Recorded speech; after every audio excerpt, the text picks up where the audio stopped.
હું માહિનાએ સરસ્વતી સૌર્ય ન્યૂઝમાં આપનું હાર્દિક સ્વાગત છે। પાટણ સરસ્વતી તાલુકાના વામૈયાથી કમલીવાડા વચ્ચે આવતી સરસ્વતી નદી ઉપર ડીપ બનાવવા માંગ ઉઠી। ગુજરાત રાજ્ય સમસ્યા મંચ સૂચિતના સંયોજક શૈલેષ નાઈક દ્વારા મુખ્યમંત્રીને પત્ર લખી રજૂઆત કરવામાં આવી હતી।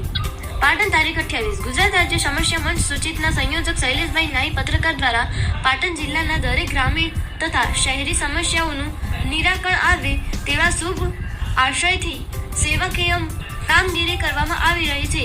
ત્યારે તેઓ દ્વારા પાટણ જિલ્લાના સરસ્વતી તાલુકાના વામૈયાથી પાટણ તાલુકાના કમલીવાડા વચ્ચે આવતી સરસ્વતી નદી ઉપર ડીપ બનાવવા મુખ્યમંત્રીને પત્ર લખી રજૂઆત કરવામાં આવી હોવાનું જાણવા મળ્યું છે।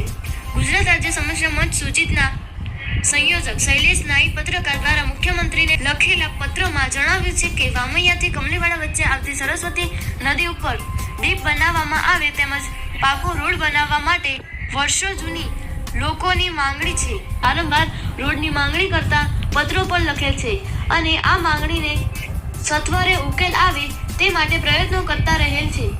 તેમ છતાં આજ દિન સુધી આ રોડનો જોબ નંબર આપવામાં આવ્યો નથી કે ડીપ સહિત પાકો રોડ બનાવવામાં આવ્યો નથી। તો વામૈયાથી કમલીવાડા બંને ગામોને જોડતો આ રોડ ઉપર નદીમાં ડીપ બનાવવામાં આવે તો આ ગામોની પ્રજાને અને વેપારની દ્રષ્ટિએ પણ ઘણો જ ફાયદો થઈ શકે તેમ છે તથા આ ગામના લોકોને પડતી અગવડતા દૂર થઈ શકે છે અને ધારપુર સિવિલ હોસ્પિટલ જવા આવવામાં ખૂબ જ સુગમતા અને ટૂંકો રસ્તો થઈ શકે તેમ છે તથા પાલનપુર, ઊંઝા, મહેસાણા, અમદાવાદ જેવા મોટા શહેરો સાથેનો વ્યવહાર તેમજ આજુબાજુના શહેરોના વ્યવહારનું અંતર ખૂબ જ ઘટી શકે તેમ છે અને આ લોકોને આર્થિક અને સામાજિક રીતે ઘણો ફાયદો થઈ શકે છે।